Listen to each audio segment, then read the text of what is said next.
2 है, इसके हमने क्वेश्चन किए थे 25 तक, जो कि आपके 15-16 से लेकर के 25 तक 2-3 नंबर के क्वेश्चन थे।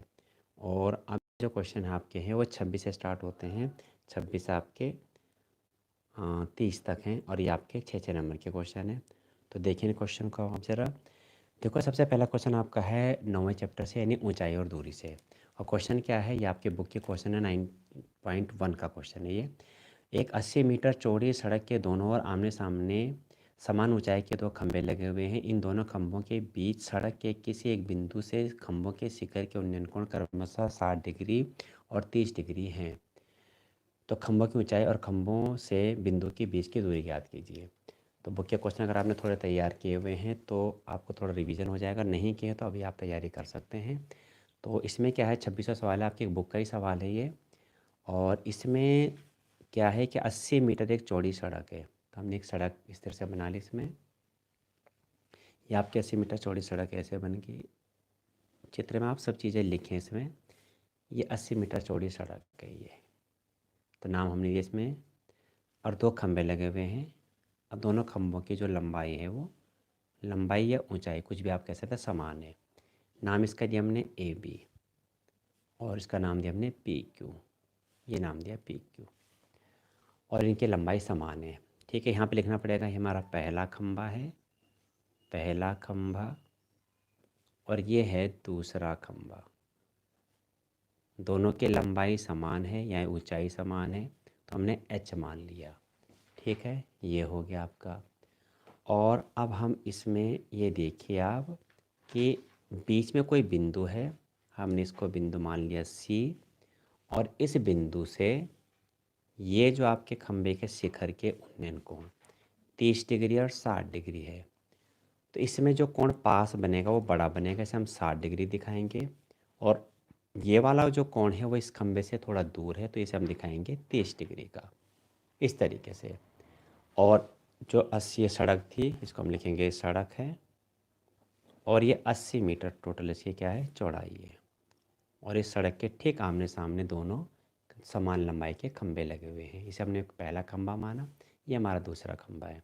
और बिंदु सी है, तो बिंदु सी हमने ये माना कि जो पहले खंभे से है, जहाँ पे इनके शिखर के उन्नयन कोण क्रमशः 60 डिग्री और 30 डिग्री बन रहे हैं, ये बिंदु सी इससे x मीटर की दूरी पर है। किससे, पहले खंभे से।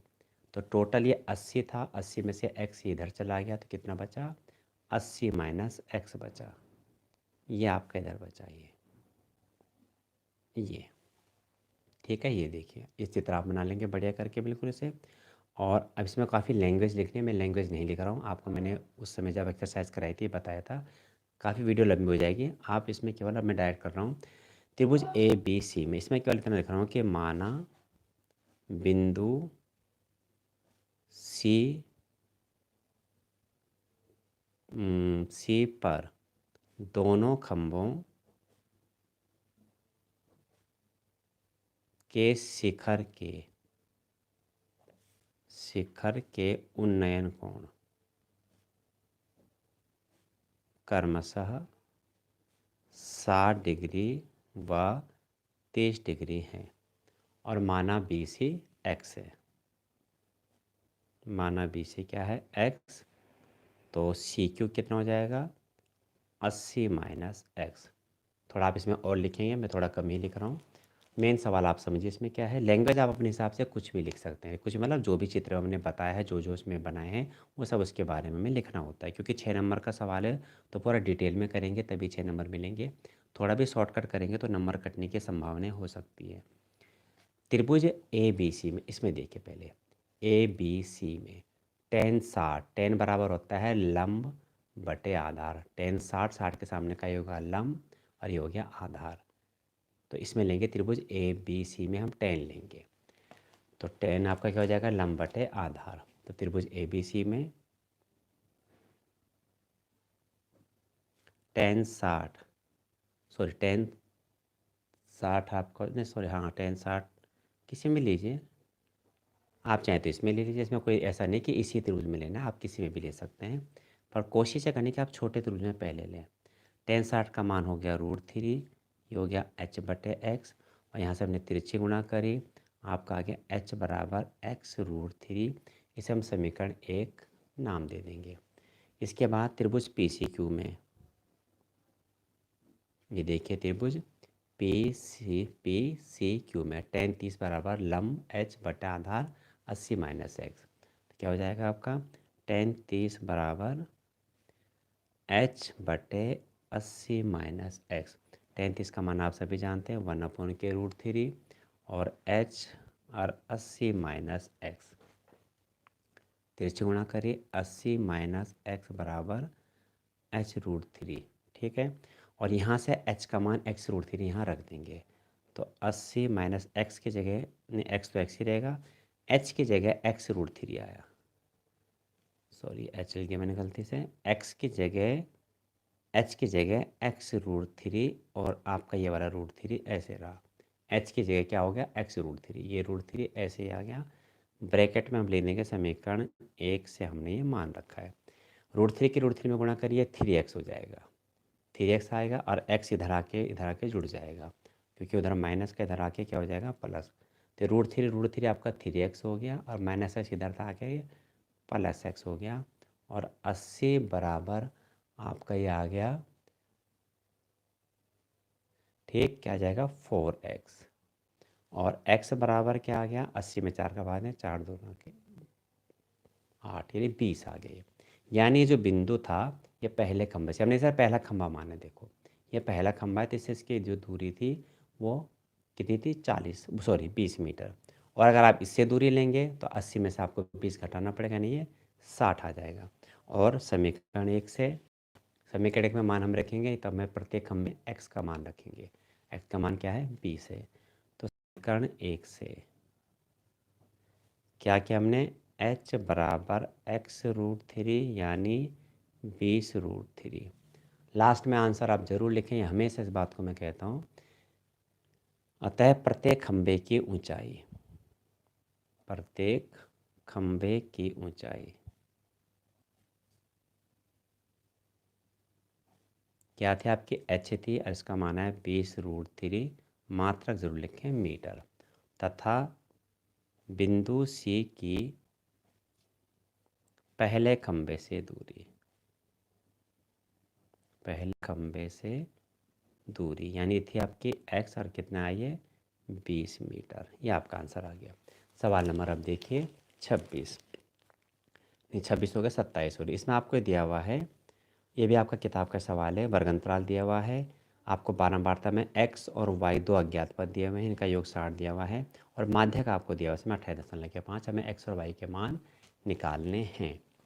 किताब का ही सवाल है, भी आप देख लीजिए, थोड़ा आपको रिवाइज हो जाएगा, और नहीं आता तो आप कम से कम उसको सीख लेंगे। क्या है सवाल में, आपको दिया हुआ है वर्गांतराल। तो वर्गांतराल आपको क्या दिया हुआ है ये देखिए ज़रा। वर्गांतराल ये आपको दिया है 0 से 10, 10 से 20, 20 से 30, 30 से 40, 40 से 50 और 50 से 60, ये दिया हुआ है। और इसके बाद ये हमें बारंबारता, बारंबारता बारंबारता में आपको दिया हुआ है 5x 20 और 15y5। इसके बाद हम अगर माध्यक वाले जो सवाल होते हैं में सबसे पहले हम क्या करते हैं, संचय बारंबारता बनाते हैं। तो हमने बनाने संचयी बारंबारता, ये बना दी। 5 को मैंने 5 ही लिखा, 5 में जोड़ा 5 प्लस एक्स हो गया, इसमें हो गया 25 प्लस एक्स, इसमें जोड़ेगा 25 40 plus x, 40 plus x plus y, अब ये वाई जोड़ेगा 40 में होगा 45 प्लस एक्स प्लस वाई, ये हो गया। और यहाँ पे जो आपका इनके बारंबारताओं का योग आता है, यहाँ पे उसको n से दर्शाते हैं, आपको दिया हुआ ये 60 है। और जो लास्ट का पद होता है संचय बारंबारता में वो इसके बराबर होता है, इसलिए हम क्या रखेंगे, हम लिखेंगे 45 प्लस एक्स प्लस वाई बराबर 60 हो गया। और x प्लस वाई बराबर इतना घट जाएगा, ये 60 में से 45 के 15। समीकरण 1 हमें दिया है माध्यक, दिया है माध्यक आपको दिया है 28.5। माध्यक का सूत्र लगाएंगे, माध्यक बराबर, चूँकि माध्यक बराबर आप सभी जानते हैं L+K n/2 minus c f upon f into h. अब इसमें आपको माध्यक दिया हुआ है 28.5, तो इसमें आप ये सी एफ और एल कैसे निकालेंगे, इनको कैसे ढूंढेंगे? तो आपको ये देखना है कि 28.5 जो है ये किस वर्ग अंतराल के अंदर आ रहा है, किसके भीतर है ये? तो ये आ रहा है 28.5 20 से 30 के बीच में। 28.5 कहाँ है? 20 से 30 के बीच में। तो ये जिस वर्ग अंतराल के अंतर्गत आएगा, 28.5 जो भी आपको माध्यक दिया हुआ है, जिस वर्ग अंतराल के अंतर्गत आएगा, यहाँ पे 20 से 30 के बीच में आया है, तो ये जो इसकी निम्न सीमा है ये बन जाएगा L। इसके सामने की जो बारंबारता है वो F होगा। इसके सामने के संचय से ठीक ऊपर वाली जो संचय का पद होगा वह CF हो जाएगा। L, F और ठीक ऊपर से नीचे, ऊपर इसके सामने से ऊपर वाला पद CF। अब हमें ये मान रखना है, तो माध्यक आपको कितना दिया हुआ है? 28.5, ये लिख लिया 28.5। L कितना है? 20 है।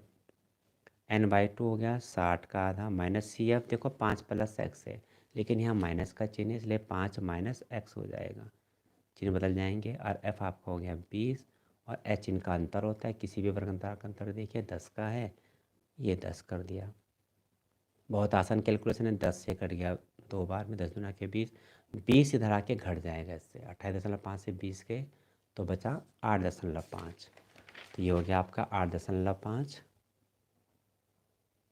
और अब इसमें देखिए इधर आपका क्या हो गया, 20 इधर चला गया था, 60 का आधा हो गया 30, 30 - 5 - x/2, 30 - 5 - x/2, इसकी इसमें गुणा कर दिए तो 8.5 दूना के 16, 17 हो जाएगा ये। और 30 में से 5 गए 25 - x, x इधर आया, 25 17 गए 8। और समीकरण 1 से, तो समीकरण 1 क्या आती है देख लीजिए, समीकरण 1 थी 45 + x + y बराबर, नहीं सॉरी, x + y बराबर 15। तो x की जगह क्या रख देंगे? 8, 8 + y बराबर 15, y बराबर 15 में से 8 के 7, और आपके मान आ गए x बराबर 8 और y बराबर 7। लास्ट में आंसर इस तरह से शो कीजिए आपका आंसर। देखिए अब 28वां सवाल, ये भी आसान है आपका। एक रेलगाड़ी 480 किमी की दूरी समांतर से तय करती है, 8 किमी प्रति घंटा चाल इसकी यदि कम होती है तो उसे यही दूरी तय करने में 3 घंटे अधिक लेती है। रेलगाड़ी की चाल ज्ञात कीजिए। इन सवालों में आपको कई बार मैंने बता दिया है कि आपको क्या चीज़ ध्यान रखनी है। इसमें देखिए आपका 28वां सवाल है, आपको दिया हुआ है दूरी, आपको दी रहेगी, दूरी हो गया 480 किलोमीटर। चाल आपको दे रखी है रेलगाड़ी की चाल, मैं कुछ शॉर्ट में बता रहा हूँ, एग्ज़ाम में आप इसको बिल्कुल डिटेल में करना अगर एग्ज़ाम में आता है तो। सॉरी, माना रेलगाड़ी की चाल, तो चाल हम मानेंगे x किमी/आवर, और उसके चाल 8 किलोमीटर प्रति घंटा कम होती, तो चाल 8 किमी/आवर कम होने पर चाल क्या हो जाएगी? x में से 8 माइनस कर दो, x - 8 किमी/आवर, ये हो गया। अब आपको क्या लगना है? सीधा प्रश्नानुसार, यहाँ हम सूत्र लगा रहे हैं समय बराबर दूरी बटे चाल। दूरी 480 है, एक बार चाल आपकी x होगी, दूरी वही रहेगी 480, फिर चाल होगी x - 8। तो जब अंश बराबर होते हैं तो जिसका हर बड़ा है वो भिन्न छोटी है, x और x - 8 में x बड़ा है, ये भिन्न यानी छोटी है। तो जो समय का अंतर है यहाँ पे लिखा है, देखो सवाल में कुछ ना कुछ अंतर आपको दिया जाएगा, दूरी तय करने में 3 घंटे अधिक लेती है या कम लेती है, 2 घंटे ज़्यादा 2 घंटे कम, जो भी लिखा रहेगा उस समय को आप छोटे भिन्न में जोड़ देंगे। छोटी भिन्न ये थी, 3 घंटे का अंतर, 3 घंटे यहाँ जोड़ दिए। इसके बाद आपके सब सवाल इसी मेथड के हैं, इस टाइप के जो भी सवाल हैं इसको हम इधर ले आए और 3 हमारा इधर चला गया, माइनस हो जाएगा, और इसके हम तिरछे गुणा करेंगे तो आपको हो जाएगा x² - के 8x, सॉरी एलसीएम लिया मैंने ये, तो एलसीएम लेके गुणा कर दिया, मतलब हरों के गुणा करके एलसीएम ले लिया, फिर हम तिरछे गुणा कर देंगे, 400x कॉमन लिया, x - 8 और ये हो जाएगा -x बराबर -3, और ये कैंसिल आउट हो गया, आपका बचेगा ये -800, 8 × 8 = 64 और 832 × 6 = 38। और ये आपका हो गया एक्स स्क्वायर माइनस 8x बराबर -3। इसके आज को सॉल्व करेंगे, माइनस से माइनस कट गया, ये आपका हो जाएगा x3x² माइनस के 8×3 = 24x माइनस इधर आके हो जाएगा ये आपका -38 40। इसमें 3 का भाग जा रहा है सब में, तो 3 का भाग देंगे तो x² माइनस के 8x माइनस के ये आपको हो जाएगा 1280 बराबर 0। अब हमें 1280 के ऐसे फैक्टर करने हैं कि घटा करके 8 आए। ये सवाल आप क्लास 8th से कर रहे हैं। 8th में भी सवाल थे 14 चैप्टर में, 9th में भी थे और देखो 10th में भी आ गए। तो आपको मालूम है किस तरह के हैं ये। 1280 कैसे फैक्टर करेंगे, घटा के 8 आए तो फैक्टर में पहले से बता रहा हूँ आपको, इसमें 40 माइनस के 32 हो जाएंगे। पर आप जब करेंगे तो आपको काफ़ी समय लगेगा और इसके आपके सीधा सीधा क्या बन जाएंगे गुणनखंड, x माइनस के 40 और x प्लस के 32। आप बिल्कुल स्टेप बाय स्टेप कर सकते हैं अगर आपके पास एग्ज़ाम में समय है। और x का मान 2 आ गए, 40 प्लस का आएगा 32 माइनस का, लेकिन चाल माइनस में नहीं होती है इसलिए x बराबर 40 किमी पर आवर। ये इसकी चाल आ गई। अब देखिए इसमें 29वां सवाल। 29 में इसका अथवा भी है। अथवा में बहुत आसान सवाल है। क्या दिया हुआ है कि 2 अंकों की एक संख्या में जो अंकों का योग 9 है, इस संख्या का 9 गुना संख्या को पलटने से बनी संख्या का 2 गुना है, संख्या ज्ञात कीजिए। ये भी कई बार आपका सवाल आ रखा है, बहुत आसान है। जब भी आपका ये सवाल आएगा आपको ये देखना है कि ये इस तरह का सवाल आया है तो आपको 3 लाइनें लिखनी है। वो क्या है ये देखिए ज़रा। अगर आपको पता लगेगा कि उस टाइप का सवाल है जिसमें इकाई के अंक और दहाई के अंक दिए रहते हैं तो आपको क्या लिखना है, अथवा का है ये पार्ट। माना इकाई का अंक, आपको ये लिखना है माना इकाई का अंक, ये हो गया x, और दहाई का अंक ये हो गया y, और संख्या, अतः संख्या। तो संख्या क्या होती है, जो भी इकाई के अंक और दहाई के अंक आपको दिए रहते हैं तो संख्या हम कैसे ज्ञात करते हैं, दहाई के अंक में 10 के गुणा करके इकाई का अंक जोड़ देते हैं तो संख्या प्राप्त होती है। क्या कहा मैंने, दहाई के अंक में 10 की गुणा करके इकाई के अंक में जोड़ देते हैं तो हमें संख्या प्राप्त होती है। ये आपका हो गया संख्या। इस तरह से अब सवाल में क्या लिखा है, इसे कहेंगे प्रथम शर्त से। क्या लिखा है, हमें ये दे रखा है कि अंकों का योग 9 है, x प्लस वाई बराबर क्या हो जाएगा 9। ठीक है, समीकरण 1 से यहाँ से x का मान निकालते हैं 9 माइनस के y, समीकरण 1 बनेगी। और समीकरण जो दूसरी आपकी बनेगी द्वितीय शर्त से, तो इसमें ये लाइन मैंने आपको पहले ही बताई थी, सवाल पहले भी आया था। जब भी इस तरह का सवाल आएगा ये लाइन ज़रूर मिलेगी कि अंकों को पलटने से बनी संख्या। तो अंकों को पलटने का मतलब है कि इकाई की जगह दहाई आ जाएगा, दहाई की जगह इकाई, ये पलट जाएंगे। x यहाँ आ जाएगा इकाई, इकाई दहाई की जगह दहाई इकाई। फिर जैसा आप 21 को बदलेंगे तो 12 हो जाएगा, इकाई दहाई बन गया, दहाई इकाई बन गया।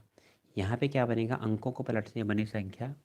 अंकों को पलटने से बनी संख्या जो आपके बनेगी वो बनेगी 10x प्लस वाई। ये देखो x y की जगह आ गया, y x की जगह चला गया, ये जरूर बनेगा। तो अंकों को पलटने से बनी संख्या, क्या लिखा है अंकों को पलटने से बनी संख्या, इस संख्या का 9 गुना, इस मतलब ये वाली संख्या, इस संख्या का 9 गुना, ये हो गया। अंकों को पलटने से बनी संख्या का 2 गुना है, मतलब बराबर है। और अब इसको सॉल्व करते हैं तो ये हो गया 20x प्लस के 2y बराबर 90y प्लस के 9x, ये आपका घट जाएगा और आपका बचेगा 20 9 गए तो 11x, और इधर आपको बचा ये बचा माइनस के 88y बराबर 0। 11 का भाग देंगे, x माइनस के 11 अट्ठे 88, 8y बराबर 0। और x का मान देखो हमने पहले निकाल दिया था। ये जो आसान आसान समीकरण होती है ना आप प्रतिस्थापन से कर सकते हैं। x का मान 9 माइनस वाई रखा तो 9 माइनस वाई माइनस 8y बराबर 0, और ये आपका हो जाएगा क्या, माइनस के 9y माइनस के 9 वाई बराबर माइनस से माइनस कर दिया 9 एकम 9। ठीक है, ये आ गया। फिर इसके बाद आप देखिए,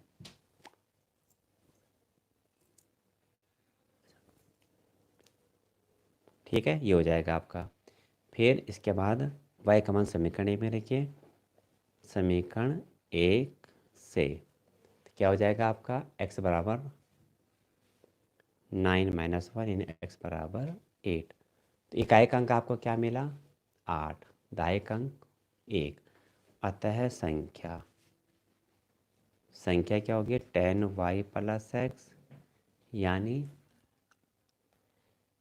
10y का मान 1, x 10, दायक अंक में देखो 10 की गुणा करी, इकाई अंक जोड़ दिया, 18 आपका आंसर आ गया। ठीक, अब देखिए इसका अगला सवाल, क्वेश्चन नंबर है 29। बहुत आसान सवाल है, 13.1 का सवाल है, 13वें चैप्टर का 29वां सवाल।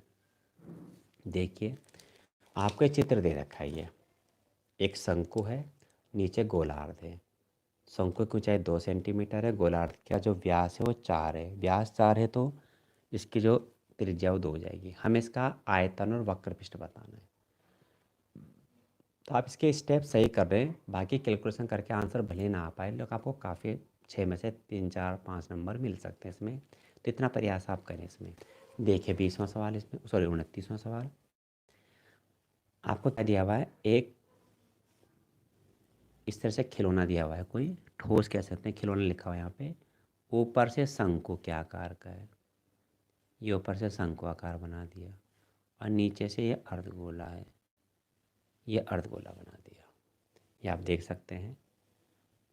इसकी जो त्रिज्या है, व्यास आपको दे रखा है 4, त्रिज्या होगी 2 सेंटीमीटर, और इसकी जो हाइट है वो आपको दे रखी है, शंकु की हाइट 2 सेंटीमीटर।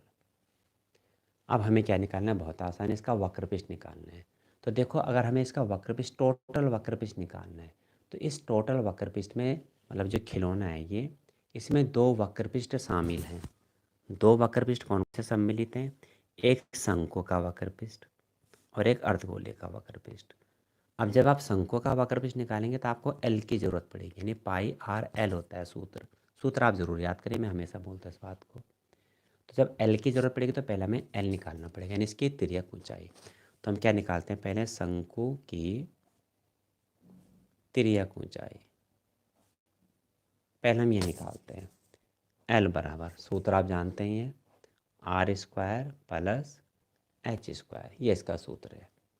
एल बराबर, आर आपका है 2 का स्क्वायर और एच आपका ये भी 2 का स्क्वायर। तो ये आपको हो जाएगा 2√2, 2 दूना के 4, 2 दूना के 4, 4 4 8, 8 की मिश्र करनी बनेगी 2√2 सेंटीमीटर। ये हो गया, हमें एल पता लग गया, यानी एल हमारा क्या है, 2√2 सेंटीमीटर। अब हम निकाल सकते हैं इस टोटल वक्रपृष्ठ को। तो जब इस पूरे खिलौने का वक्रपृष्ठ निकालेंगे तो शंकु का वक्रपृष्ठ प्लस अर्धगोले का वक्रपृष्ठ ऐसे निकालेंगे। तो देखो खिलौने का वक्रपृष्ठ, खिलौने का वक्रपृष्ठ कह सकते हैं या संपूर्ण पृष्ठ, क्योंकि टोटल का संपूर्ण पृष्ठ में 2 वक्रपृष्ठ सम्मिलित हैं। तो इसमें पूछा गया वक्रपृष्ठ, तो खिलौने का वक्रपृष्ठ क्या आएगा, शंकु का वक्रपृष्ठ, शंकु का वक्रपृष्ठ प्लस अर्धगोले का वक्रपृष्ठ।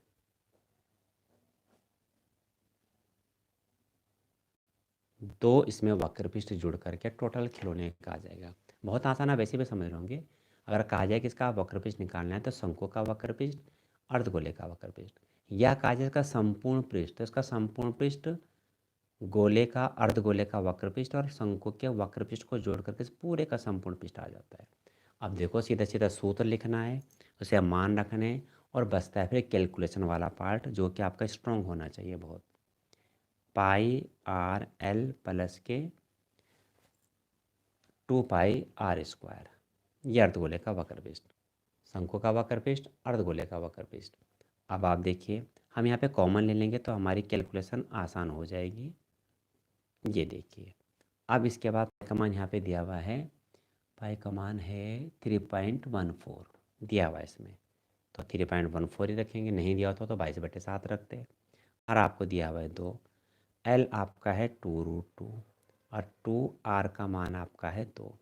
अब देखो कैलकुलेशन आपकी अच्छी होनी चाहिए, हमेशा कहा जाएगा, क्योंकि कैलकुलेशन वाला काम आपने खुद करना है एग्ज़ाम में। ठीक, अब देखिए ये हो गया 628 6.28, और इसमें देखिए आप 2 हमने कॉमन ले लिया। ठीक, और क्या बचा, √2 प्लस के 2, इसके गुणा करिए आपका जाए 12.56, और ये आपका हो जाएगा √2 का मान 1.4, क्या रखा ना 1.41 प्लस 2, क्योंकि अगर आप इतना निकालेंगे तो इसमें नंबर कट सकते हैं। 6 नंबर का सवाल है, 12.56, और इसको जोड़ करके आ गया आपका 3 आ जाएगा, 3.41। अब इसकी गुणा मैंने, अब मैं इसको कैलकुलेशन कर दूंगा, लेकिन आप फटाफट नहीं कर पाएंगे, आपको समय लगेगा। गुणा करके इसका आ गया 42.8296 सेंटीमीटर स्क्वायर। अब इसका हमें निकालना है आयतन। आयतन में क्या करेंगे, शंकु का आयतन प्लस गोलार्ध का या अर्धगोले का आयतन। तो निकालेंगे खिलौने का आयतन, खिलौने का आयतन बराबर शंकु प्लस गोलार्ध भी कह सकते हैं या अर्धगोले का आयतन। इसमें 2 आयतन जोड़ करके पूरे इस खिलौने का आयतन आ जाएगा, यानी 1/3 pi r square h plus 2/3 pi r cube. अब इसमें कॉमन आ जाएगा आपका 1/3 पाई आर स्क्वायर, कॉमन लेंगे तो ज़्यादा अच्छा रहेगा। मैं कॉमन लेते देखो कैल्कुलेशन वाला पार्ट आप खुद करें। 1/3 पाई आर स्क्वायर, एच आपका हो गया 1/3 पाई आर स्क्वायर 2 आर, ये बचा। और अब इसमें हम मान रख, पाई का मान 3.14, आर का स्क्वायर 2 का स्क्वायर हो जाएगा, त्रिज्या 2 थी, और एच आपका है यहाँ पे 2, और 2 गुणा के 2, ये देखिए आप, और 1/3 3.14, 2 का स्क्वायर हो गया 4, और 2 दूना के 4 और 2 6, 2 स्लो और आसान हो गया, 3 दूना के 6, 3.14, 4 दूना के 8, 8 चौक 32, 8 का मार 3 11, 8 3 24 और 1 25, ये आपका आ गया सेंटीमीटर क्यूब में। आयतन है, मात्रा ज़रूर लिखिए। और लास्ट सवाल देखिए इसका 30वां सवाल में क्या, समकोण त्रिभुज यदि सिद्ध कीजिए कि समकोण त्रिभुज में कर्ण का वर्ग शेष 2 भुजाओं के वर्गों के योग के बराबर होते हैं। ये पाइथागोरस प्रमेय है आपकी, और ये अभी जो आपकी 2011 का सेट फर्स्ट था उसमें क्वेश्चन नंबर आपका था ये, उसमें मैंने कराया था। तो आप उसके लिए पिछली वीडियो देख सकते हैं, दोबारा मैं नहीं कराऊंगा, जस्ट की वीडियो में ये हुआ था जो इसका पहला वाला सेट था। आगे का जो पोर्शन है वो थोड़ा नया है इसमें, कि उपयुक्त प्रमेय के आधार पर हमें समचतुर्भुज ABCD दिया हुआ है और हमें सिद्ध करना है ये। तो ये किताब का ही सवाल है, थोड़ा चेंज कर दिया है, सवाल किताब का ही है। तो इसको कर रहा हूँ मैं 30वां। पहले इसमें पाइथागोरस प्रमेय थी, वो मैं नहीं कर रहा हूँ, कल करा चुका हूँ मैं। आप ये देखिए इसमें, ठीक है।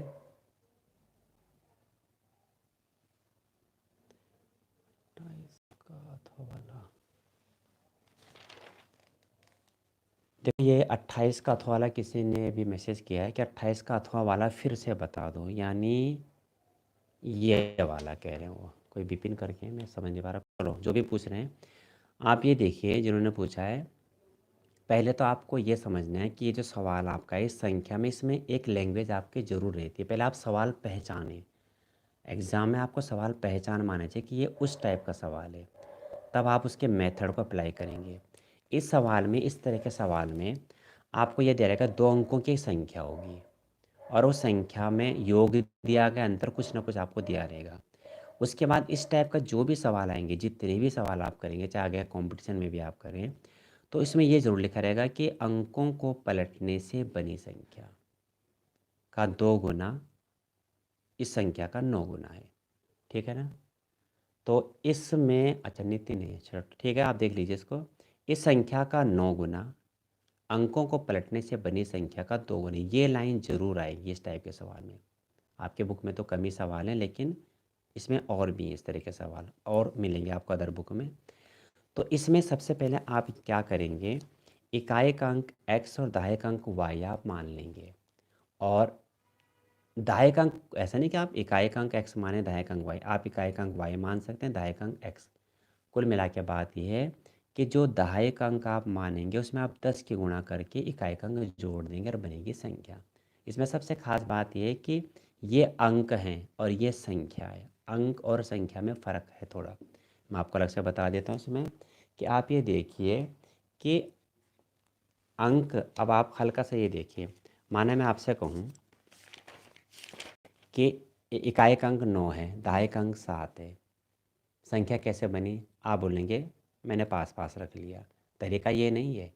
इकाइक अंक 9 है, दायक अंक 7 है, तो 7 में आप 10 की गुणा करके इकाइक अंक में जोड़ देंगे। 10 सत्ते 70 और 9 तब बना 79। तरीका ये है। और जब अंकों का आप पलटेंगे तो इकाई की जगह दहाई आ जाएगा, दहाई की जगह इकाई 97 आ जाएगा। ठीक है, ये समझ गए होंगे बात को आप। तो मैंने क्या है, संख्या कैसे बनती है, दहाई के अंक में 10 की गुणा करके इकाई का अंक जोड़ देंगे तो आपकी संख्या बनेगी। यहाँ पे तो अंक थे, आपने मेथड नहीं भी लगाया, पास पास दोनों संख्या को रखा, हो गया। फिर मैंने कहा दहाई का अंक 7, इकाई का अंक 9, संख्या क्या बनेगी 79। लेकिन अगर मैं कहूँ कि दहाई का अंक y है, इकाई का अंक x है, तो संख्या क्या बनी? तब आपको यही मेथड लगाना पड़ेगा जो मैं कह रहा हूँ, 10y प्लस x। ठीक है, अब आप देखिए इसमें ये 3 लाइन जब आप लिख देंगे तो आपका पहले कुछ ना कुछ दिया रहेगा। जैसे यहाँ पे दिया हुआ है कि इनका योग 9 है, तो इनका योग 9 होकर के समीकरण ने बना दी। अब दूसरे समीकरण में सबसे खास बात क्या होती है कि इस संख्या का 9 गुना, तो इस संख्या मतलब ये वाली संख्या जो आपको दे रखी थी, संख्या तो ये दी ना, हमने मानी है, इस संख्या का 9 गुना, यानी ये थी संख्या का 9 गुना अंकों को पलटने से बनी संख्या। ये अंकों को पलटते देखो, यहाँ पे y x, यहाँ पे x की जगह y, y की जगह x।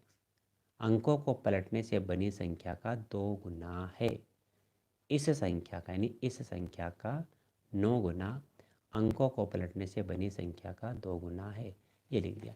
बाकी इसको आपके सामने मैंने सॉल्व किया, अंदर इसकी गुणा करी, x के बाद एक तरफ आए, y के एक तरफ घट के, और ये आपके समीकरण बन गई। यहाँ से मान रखा, बाकी तो आपने मैंने इसको प्रतिस्थापन से किया है, आप चाहें तो विलोपन से कर लीजिए और ये आपका आंसर आ गया।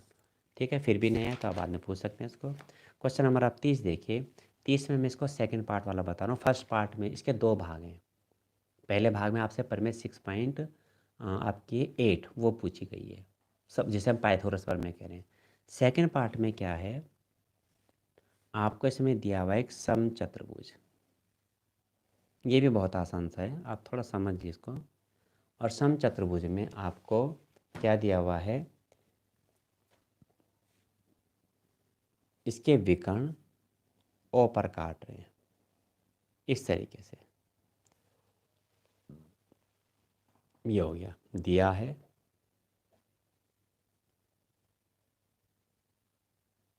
ठीक है।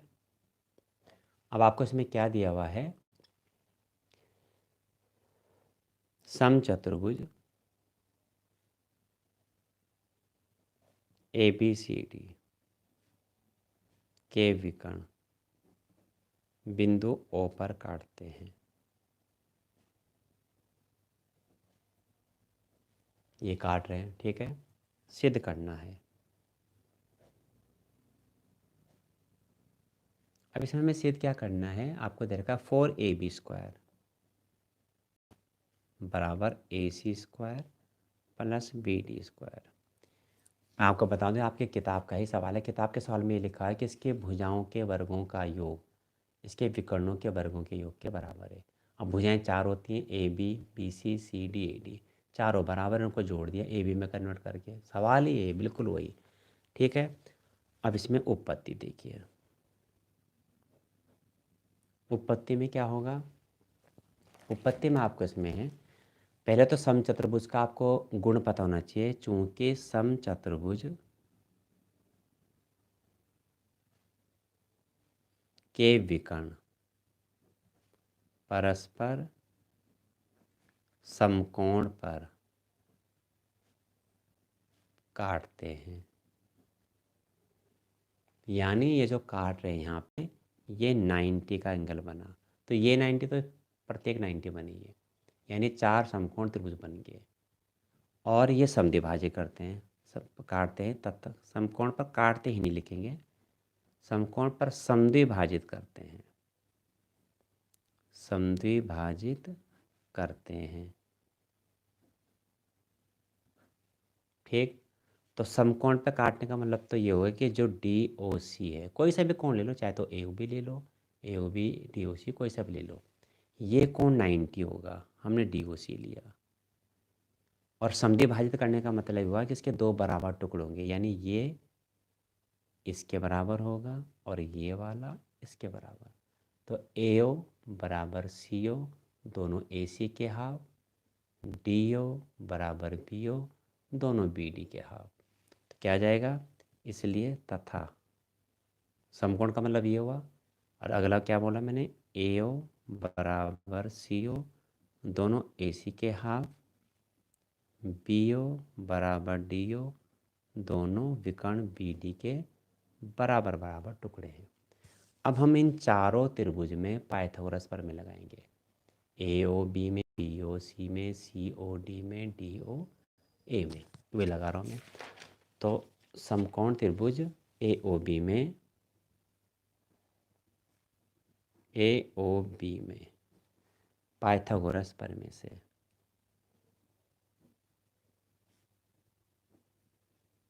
ठीक है, क्या आएगा, ए बी स्क्वायर बराबर O A square plus O B square. इसी प्रकार किसमें आएगा, ये समीकरण बन गया आपकी, एक दो तो पहले बन गई थी, ये बन गई 3। त्रिभुज बी ओ सी में बी सी स्क्वायर बराबर O B square plus O C square. त्रिभुज A B C B O C C O D में क्रम से लेंगे सारे, सी डी स्क्वायर बराबर O C square plus O D square. और त्रिभुज डी ओ ए में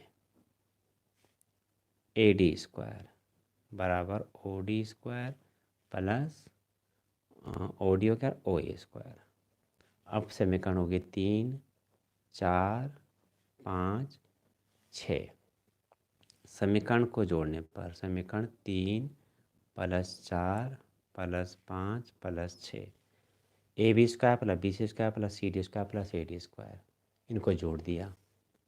एल एच एस में जुड़ेगा, a B square plus B C square plus C D square plus a d square. ये मैंने क्या किया, मैंने आपको बताया था, मैंने सब में पाइथागोरस प्रमेय लगाई। ए ओ बी में 90 के सामने कर्ण बनेगा, ए बी स्क्वायर बराबर O A square plus O B square. ये चारों भुजाएं क्या बनेंगी, इनके चारों समकोण त्रिभुजों के कर्ण बन गए।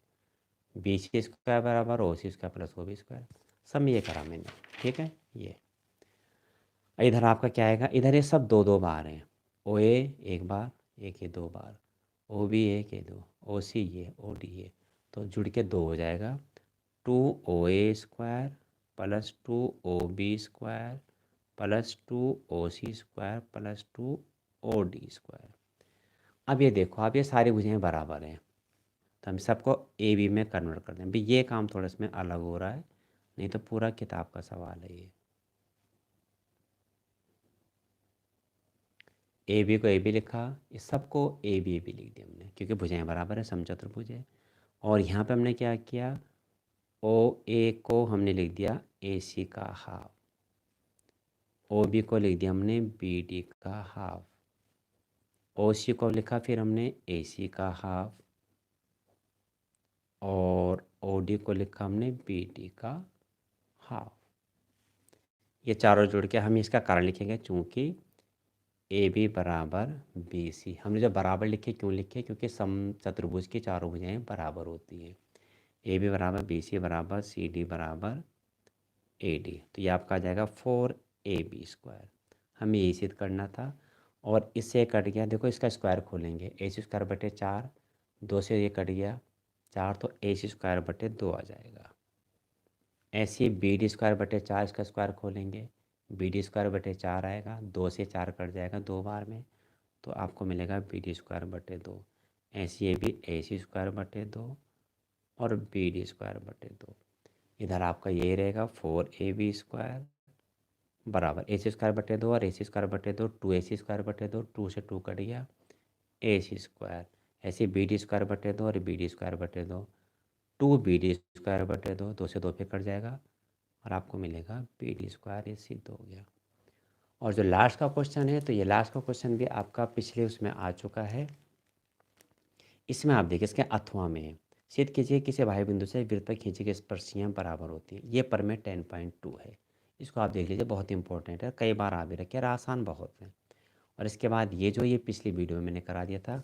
पिछली वीडियो का मतलब है मेरा सेट जो आपका था यहाँ पे 2011 का जो सेट फर्स्ट था, उसका भी सबसे लास्ट क्वेश्चन यही था। तो ये आप पिछली वीडियो में देख सकते हैं। हाँ, जो नया इसमें आया है वो आप ये पर में देख लीजिए। ठीक है, ये देखिए, इस पर में क्या है, ये अथवा का पार्ट है। क्या सिद्ध कीजिए कि किसी वृत्त पर स्पर्शियाँ बराबर होती हैं। पर में 10.2 है। आपकी किताब में किस प्रकार से लिखा हुआ है, सिद्ध कीजिए किसी वृत्त पर किसी बाह्य बिंदु से खींची गई स्पर्शरेखाओं की लंबाइयाँ बराबर होती हैं। किताब में ऐसे लिखा हुआ है। तो इसको समझिए ज़रा, बहुत आसान पर में, किसी वृत्त पर, ये वृत्त बना दिया, किसी बाह्य बिंदु से, बाह्य बिंदु ये लिया हमने P, इस वृत्त पर स्पर्शरेखाएं खींची PA और ये PB, PA PB, ये स्पर्शरेखाएं खींची और जो वृत्त को A और B पर स्पर्श कर रही हैं। इसका केंद्र O है, O से OA त्रिज्या और OB को मिलाया। और ये रचना का काम है, हमने इसको बिंदु P से केंद्र O को मिला दिया। बहुत आसान है, इसे समझ लीजिए आप। दिया है, क्या लिखेंगे दिया हमें, ओ केंद्र वाले, ये तो आपको हर सवाल में लिखना है 10वें चैप्टर के। ओ केंद्र वाले वृत्त के बाहर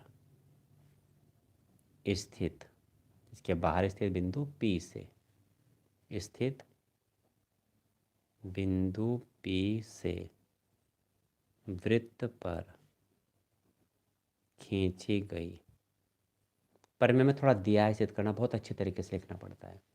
वृत्त पर खींची गई स्पर्श रेखाओं की लंबाइयाँ, स्पर्श रेखा, सॉरी मैं पर में लिखने बैठ गया, इस पर खींची गई स्पर्श रेखाएं, ये नहीं लिखना है, ऊपर में ध्यान मार रही थी, मैंने वही लिख दिया। वृत्त पर खींची गई स्पर्श रेखाएं वृत्त को क्रमशः बिंदु A व B पर स्पर्श करती हैं। ऐसा आवश्यक नहीं, आप इतना नहीं लिखा जा रहा तो जितना आप लिख सकते हैं लिखें, पर लिखें जरूर। एज इट इज़ ऐसा ही लिखें, ऐसा नहीं है। ठीक है, सिद्ध करना है। क्या सिद्ध करना है, इन स्पर्श रेखाओं की लंबाइयाँ बराबर होती है, यानी AP बराबर BP, ये सिद्ध करना है। AP बराबर BP। अब आ जाएगा रचना। रचना में छोटा सा काम है, केंद्र O से P को मिलाया, सीधा कहते हैं OP को मिलाया। और उपपत्ति, सबसे पहले आपको परमे 10.1 याद करनी, उसकी जो स्टेटमेंट है क्या है, चूँकि किसी वृत्त की, ये तो मैंने पहले भी कहा था, ज़रूर याद करनी है, किसी वृत्त की स्पर्श रेखा के स्पर्श बिंदु से खींची गई त्रिज्या स्पर्श रेखा पर लंब होती है। तो यहाँ पे पर में क्यों लागू हो रही है, क्योंकि यहाँ पे स्पर्श रेखा का स्पर्श बिंदु ये है और स्पर्श बिंदु से हमें त्रिज्या OA खींच दी। स्पर्श रेखा का स्पर्श बिंदु B है इसका, और स्पर्श बिंदु B से हमें त्रिज्या OB खींच दी, इसलिए OA लंब AB, OB लंब PB, इसलिए OA लंब AP तथा OB लंब BP। इसलिए कोण ए बराबर 90, लंब का मतलब 90 का कोण, यानी कोण ए बराबर कोण बी। इसलिए कोण ए बराबर कोण बी, दोनों 90 के तो बराबर हो गए। अब हम इन दोनों त्रिभुजों को सर्वांगसम दिखाएंगे। O A P, O B P को सर्वांगसम दिखाने के लिए तीन बातें आपको दिखानी होती हैं। क्या? कोई से भी एस एस एस, तीनों भुजाएं, दो भुजाएं या एक भुजा, तीनों कोण नहीं दिखाने बराबर। ओ ए बराबर ओ बी, पहला पॉइंट। कारण ज़रूर देना, आप बराबर क्यों दिखा रहे हैं। तो ओ ए बराबर ओ बी, एक ही वृत्त की त्रिज्याएं बराबर होंगी। ओ पी बराबर ओ पी, उभयनिष्ठ। और कोण ए बराबर कोण बी, समीकरण एक से ही आ गया। ठीक है, हमें ये करना है। क्या लिखेंगे? त्रिभुज ओ ए पी तथा त्रिभुज ओ बी पी में तीन बातें आ गई। क्या? ओ ए बराबर ओ बी, एक ही वृत्त की त्रिज्या बराबर होती है। दूसरा, ओ पी बराबर ओ पी, उभयनिष्ठ। और तीसरा क्या था? कोण ए बराबर कोण बी। ये हो गया समीकरण एक से। तो क्या आ गया? इसलिए त्रिभुज ओ ए पी, सर्वांगसम त्रिभुज o B p, s a s से, इस प्रतिबंध से। और ये सर्वांगसम सिद्ध हो गए तो आपका क्या हो जाएगा? ए पी बराबर बी पी, सर्वांगसम त्रिभुजों के संगत भाव, और ये सिद्ध हो गया। इसलिए ए पी बराबर बी पी। इसलिए ए पी बराबर बी पी, सर्वांगसम त्रिभुजों के संगत भाग।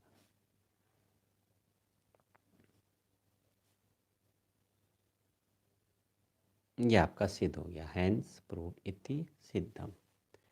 अब इसमें आप एक सेकंड पार्ट जो है, हालांकि मैं करा चुका, मैं हल्का से मैं हिंट्स बता रहा हूँ आपको। ये देखिए ज़रा, ये आपको एक वृत्त के परे जो ये चतुर्भुज दिया हुआ है, हमें ये सिद्ध करना है A B plus C D बराबर A D plus B C. अब आप इसमें ये परमें यूज़ करेंगे। कौन सी? यही वाली परमें। किसी बाह्य बिंदु से किसी वृत्त पर खींचे गए स्पर्शरेखाओं की लंबाइयाँ बराबर होती है। पी ए बराबर पी बी, यानी किसी वृत्त पर हम किसी वृत्त से बाहर बिंदु से स्पर्शरेखाएँ अगर खींचते हैं तो इनकी लंबाइयाँ बराबर होती हैं। तो लंबाई आप केवल जब किसी वृत्त पर स्पर्शरेखा खींचते हैं तो लंबाई आप जहाँ पे स्पर्श कर रहे हैं वहीं तक नापते। इसके आगे आप जितने चाहे बढ़ा दें वो नहीं नापते। ए पी है लंबाई, यहाँ पे बी पी है। आगे चाहे आप जितनी चाहे बढ़ा दें, इसको कुछ जितनी चाहे बढ़ा दें, वो नहीं काउंट की जाएगी। अब यहाँ पे कैसे लागू होगी? आपको ये दिया हुआ है, देखो वृत्त दिया हुआ है और इसके परेगत आपको क्या दिया हुआ है? चतुर्भुज दिया हुआ है। इस तरीके से ये दिया हुआ है ये। अब इसमें नाम दिया हुआ आपको ए बी सी डी। अब ए से देखो स्पर्शरेखा खींचिए। ए तो यहाँ पे पी, यहाँ पे क्यू, यहाँ पे आर, यहाँ पे एस। ठीक, हमें सिद्ध क्या करना है? मैं शॉर्ट में कराने से, आप पूरा दिया है, सिद्ध करना है, रचना तो इसमें है नहीं, उत्पत्ति सब लिखना। A B plus C D बराबर A D plus B C, ये हमें सिद्ध करना है, सिद्ध करना है ये। अब हम पर में लग, पहले पर में 10.2 आप लिख लेंगे। क्या है? किसी वृत्त पर, चूंकि किसी वृत्त पर बाह्य बिंदु से खींची गई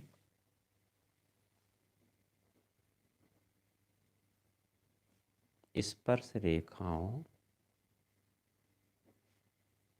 की लंबाई या लंबाइयाँ बराबर होती हैं। भाई ये लिखना, बाकी सवाल देखो बहुत छोटा है। इसके बाद ये पर में यहाँ लग रही है, यानी ए से हमने खींची गई ए पी और ए एस, बी से स्पर्शरेखा खींची बी पी और बी क्यू, सी से खींचे सी आर और सी क्यू, डी से खींचे डी आर और डी एस। अब हम इसमें क्या करेंगे? डी आर बराबर, इसलिए डी आर बराबर डी एस, समीकरण एक। सी आर बराबर सी क्यू, समीकरण दो। ए पी बराबर ए एस, समीकरण तीन। बी पी बराबर बी क्यू। समीकरण 4 क्या करा देख लीजिए आप।